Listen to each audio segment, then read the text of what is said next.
ਅਹਿਮਦਾਬਾਦ ਦੇ ਵਿੱਚ ਹੋਏ 에ਅਰ ਇੰਡੀਆ ਦੇ ਪਲੇਨ ਦੇ ਹਾਦਸੇ ਤੋਂ ਬਾਅਦ ਇੱਕ ਹੋਰ ਵੱਡੀ ਖਬਰ ਸਾਹਮਣੇ ਆ ਰਹੀ ਹੈ, ਜਿੱਥੇ ਇੱਕ ਹੋਰ ਜਹਾਜ਼ ਦੀ ਐਮਰਜੈਂਸੀ ਲੈਂਡਿੰਗ ਕਰਵਾਉਣੀ ਪਈ ਹੈ। ਤਾਂ ਇੱਕ ਹੋਰ ਜਹਾਜ਼ ਜਿਹੜਾ ਉਸ ਨੂੰ ਐਮਰਜੈਂਸੀ ਤੌਰ ਤੇ ਲੈਂਡ ਕਰਵਾਇਆ ਗਿਆ। ਇੱਕ ਹੋਰ ਵੱਡੀ ਖਬਰ ਤਾਂ ਬੀਤੇ ਦਿਨ ਜਿੱਥੇ ਇੱਕ ਪਾਸੇ 에ਅਰ ਇੰਡੀਆ ਦਾ ਜਹਾਜ਼ ਹਾਦਸਾਗ੍ਰਸਤ ਹੁੰਦਾ, ਇੱਕ ਹੋਰ ਜਹਾਜ਼ ਦੀ ਇਹ ਖਬਰ ਸਾਹਮਣੇ ਆ ਰਹੀ ਹੈ। ਪਠਾਨਕੋਟ ਦੇ ਨੰਗਲਪੁਰ ਥਾਣੇ ਦੇ ਅਧੀਨ ਪੈਂਦੇ ਪਿੰਡ ਹੜੇਲ ਦੇ ਵਿੱਚ 에ਅਰਫੋਰਸ ਦੇ ਅਪਾਚੀ ਹੈਲੀਕਾਪਟਰ ਦੀ ਐਮਰਜੈਂਸੀ ਲੈਂਡਿੰਗ ਕਰਵਾਈ ਗਈ ਹੈ। ਤਾਂ ਫਿਲਹਾਲ ਕਿਸੇ ਤਰ੍ਹਾਂ ਦੇ ਕੋਈ ਖਤਰੇ ਜਾਂ ਨੁਕਸਾਨ ਦੀ ਕੋਈ ਗੱਲ ਸਾਹਮਣੇ ਨਹੀਂ ਆ ਪਾ ਰਹੀ। ਤਾਂ ਦੱਸ ਦਈਏ ਕਿ ਤਸਵੀਰਾਂ ਵੀ ਸਾਹਮਣੇ ਆਈਆਂ ਨੇ। ਕੋਈ ਵੀ ਅਧਿਕਾਰੀ ਐਮਰਜੈਂਸੀ ਲੈਂਡਿੰਗ ਦੇ ਬਾਰੇ ਜਾਂਚ ਤੇ ਗੱਲ ਕਰਨ ਨੂੰ ਵੀ ਤਿਆਰ ਨਹੀਂ ਨਜ਼ਰ ਆ ਰਿਹਾ। ਦੱਸ ਦਈਏ ਕਿ ਇਸ ਵੇਲੇ ਜਿੱਥੇ ਪਠਾਨਕੋਟ ਦੇ ਨੰਗਲਪੁਰ ਥਾਣੇ ਦੇ ਅਧੀਨ ਪੈਂਦੇ ਪਿੰਡ ਹੜੇਲ ਦੇ ਵਿੱਚ 에ਅਰਫੋਰਸ ਦੇ ਅਪਾਚੇ ਹੈਲੀਕਾਪਟਰ ਦੀ ਐਮਰਜੈਂਸੀ ਲੈਂਡਿੰਗ ਹੁੰਦੀ ਹੈ। ਕੋਈ ਵੀ ਅਧਿਕਾਰੀ ਇਸ ਬਾਬਤ ਕੋਈ ਵੀ ਜਾਂਚ ਦੀ ਜਾਣਕਾਰੀ ਜਾਂ ਫਿਰ ਗੱਲਬਾਤ ਨਹੀਂ ਕਰ ਰਿਹਾ ਹੈ।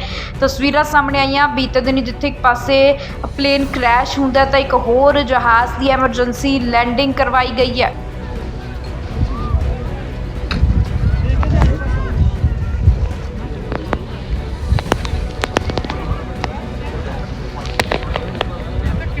ਅਹਿਮਦਾਬਾਦ ਦੇ ਵਿੱਚ ਹੋਏ 에ਅਰ ਇੰਡੀਆ ਦੇ ਪਲੇਨ ਦੇ ਹਾਦਸੇ ਤੋਂ ਬਾਅਦ ਇੱਕ ਹੋਰ ਵੱਡੀ ਖਬਰ ਸਾਹਮਣੇ ਆ ਰਹੀ ਹੈ, ਜਿੱਥੇ ਇੱਕ ਹੋਰ ਜਹਾਜ਼ ਦੀ ਐਮਰਜੈਂਸੀ ਲੈਂਡਿੰਗ ਕਰਵਾਉਣੀ ਪਈ ਹੈ। ਤਾਂ ਇੱਕ ਹੋਰ ਜਹਾਜ਼ ਜਿਹੜਾ ਉਸ ਨੂੰ ਐਮਰਜੈਂਸੀ ਤੌਰ ਤੇ ਲੈਂਡ ਕਰਵਾਇਆ ਗਿਆ। ਇੱਕ ਹੋਰ ਵੱਡੀ ਖਬਰ ਤਾਂ ਬੀਤੇ ਦਿਨ ਜਿੱਥੇ ਇੱਕ ਪਾਸੇ 에ਅਰ ਇੰਡੀਆ ਦਾ ਜਹਾਜ਼ ਹਾਦਸਾਗ੍ਰਸਤ ਹੁੰਦਾ, ਇੱਕ ਹੋਰ ਜਹਾਜ਼ ਦੀ ਇਹ ਖਬਰ ਸਾਹਮਣੇ ਆ ਰਹੀ ਹੈ। ਪਠਾਨਕੋਟ ਦੇ ਨੰਗਲਪੁਰ ਥਾਣੇ ਦੇ ਅਧੀਨ ਪੈਂਦੇ ਪਿੰਡ ਹੜੇਲ ਦੇ ਵਿੱਚ 에ਅਰਫੋਰਸ ਦੇ ਅਪਾਚੀ ਹੈਲੀਕਾਪਟਰ ਦੀ ਐਮਰਜੈਂਸੀ ਲੈਂਡਿੰਗ ਕਰਵਾਈ ਗਈ ਹੈ। ਤਾਂ ਫਿਲਹਾਲ ਕਿਸੇ ਤਰ੍ਹਾਂ ਦੇ ਕੋਈ ਖਤਰੇ ਜਾਂ ਨੁਕਸਾਨ ਦੀ ਕੋਈ ਗੱਲ ਸਾਹਮਣੇ ਨਹੀਂ ਆ ਪਾ ਰਹੀ। ਤਾਂ ਦੱਸ ਦਈਏ ਕਿ ਤਸਵੀਰਾਂ ਵੀ ਸਾਹਮਣੇ ਆਈਆਂ ਨੇ। ਕੋਈ ਵੀ ਅਧਿਕਾਰੀ ਐਮਰਜੈਂਸੀ ਲੈਂਡਿੰਗ ਦੇ ਬਾਰੇ ਜਾਂਚ ਤੇ ਗੱਲ ਕਰਨ ਨੂੰ ਵੀ ਤਿਆਰ ਨਹੀਂ ਨਜ਼ਰ ਆ ਰਿਹਾ। ਦੱਸ ਦਈਏ ਕਿ ਇਸ ਵੇਲੇ ਜਿੱਥੇ ਪਠਾਨਕੋਟ ਦੇ ਨੰਗਲਪੁਰ ਥਾਣੇ ਦੇ ਅਧੀਨ ਪੈਂਦੇ ਪਿੰਡ ਹੜੇਲ ਦੇ ਵਿੱਚ 에ਅਰਫੋਰਸ ਦੇ ਅਪਾਚੇ ਹੈਲੀਕਾਪਟਰ ਦੀ ਐਮਰਜੈਂਸੀ ਲੈਂਡਿੰਗ ਹੁੰਦੀ ਹੈ। ਕੋਈ ਵੀ ਅਧਿਕਾਰੀ ਇਸ ਬਾਬਤ ਕੋਈ ਵੀ ਜਾਂਚ ਦੀ ਜਾਣਕਾਰੀ ਜਾਂ ਫਿਰ ਗੱਲਬਾਤ ਨਹੀਂ ਕਰ ਰਿਹਾ ਹੈ।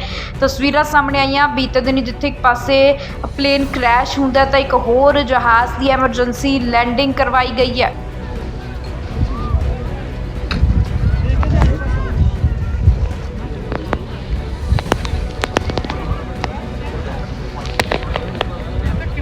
ਅਹਿਮਦਾਬਾਦ ਦੇ ਵਿੱਚ ਹੋਏ 에ਅਰ ਇੰਡੀਆ ਦੇ ਪਲੇਨ ਦੇ ਹਾਦਸੇ ਤੋਂ ਬਾਅਦ ਇੱਕ ਹੋਰ ਵੱਡੀ ਖਬਰ ਸਾਹਮਣੇ ਆ ਰਹੀ ਹੈ, ਜਿੱਥੇ ਇੱਕ ਹੋਰ ਜਹਾਜ਼ ਦੀ ਐਮਰਜੈਂਸੀ ਲੈਂਡਿੰਗ ਕਰਵਾਉਣੀ ਪਈ ਹੈ। ਤਾਂ ਇੱਕ ਹੋਰ ਜਹਾਜ਼ ਜਿਹੜਾ ਉਸ ਨੂੰ ਐਮਰਜੈਂਸੀ ਤੌਰ ਤੇ ਲੈਂਡ ਕਰਵਾਇਆ ਗਿਆ। ਇੱਕ ਹੋਰ ਵੱਡੀ ਖਬਰ ਤਾਂ ਬੀਤੇ ਦਿਨ ਜਿੱਥੇ ਇੱਕ ਪਾਸੇ 에ਅਰ ਇੰਡੀਆ ਦਾ ਜਹਾਜ਼ ਹਾਦਸਾਗ੍ਰਸਤ ਹੁੰਦਾ, ਇੱਕ ਹੋਰ ਜਹਾਜ਼ ਦੀ ਇਹ ਖਬਰ ਸਾਹਮਣੇ ਆ ਰਹੀ ਹੈ। ਪਠਾਨਕੋਟ ਦੇ ਨੰਗਲਪੁਰ ਥਾਣੇ ਦੇ ਅਧੀਨ ਪੈਂਦੇ ਪਿੰਡ ਹੜੇਲ ਦੇ ਵਿੱਚ 에ਅਰਫੋਰਸ ਦੇ ਅਪਾਚੀ ਹੈਲੀਕਾਪਟਰ ਦੀ ਐਮਰਜੈਂਸੀ ਲੈਂਡਿੰਗ ਕਰਵਾਈ ਗਈ ਹੈ। ਤਾਂ ਫਿਲਹਾਲ ਕਿਸੇ ਤਰ੍ਹਾਂ ਦੇ ਕੋਈ ਖਤਰੇ ਜਾਂ ਨੁਕਸਾਨ ਦੀ ਕੋਈ ਗੱਲ ਸਾਹਮਣੇ ਨਹੀਂ ਆ ਪਾ ਰਹੀ। ਤਾਂ ਦੱਸ ਦਈਏ ਕਿ ਤਸਵੀਰਾਂ ਵੀ ਸਾਹਮਣੇ ਆਈਆਂ ਨੇ। ਕੋਈ ਵੀ ਅਧਿਕਾਰੀ ਐਮਰਜੈਂਸੀ ਲੈਂਡਿੰਗ ਦੇ ਬਾਰੇ ਜਾਂਚ ਤੇ ਗੱਲ ਕਰਨ ਨੂੰ ਵੀ ਤਿਆਰ ਨਹੀਂ ਨਜ਼ਰ ਆ ਰਿਹਾ। ਦੱਸ ਦਈਏ ਕਿ ਇਸ ਵੇਲੇ ਜਿੱਥੇ ਪਠਾਨਕੋਟ ਦੇ ਨੰਗਲਪੁਰ ਥਾਣੇ ਦੇ ਅਧੀਨ ਪੈਂਦੇ ਪਿੰਡ ਹੜੇਲ ਦੇ ਵਿੱਚ 에ਅਰਫੋਰਸ ਦੇ ਅਪਾਚੇ ਹੈਲੀਕਾਪਟਰ ਦੀ ਐਮਰਜੈਂਸੀ ਲੈਂਡਿੰਗ ਹੁੰਦੀ ਹੈ। ਕੋਈ ਵੀ ਅਧਿਕਾਰੀ ਇਸ ਬਾਬਤ ਕੋਈ ਵੀ ਜਾਂਚ ਦੀ ਜਾਣਕਾਰੀ ਜਾਂ ਫਿਰ ਗੱਲਬਾਤ ਨਹੀਂ ਕਰ ਰਿਹਾ ਹੈ।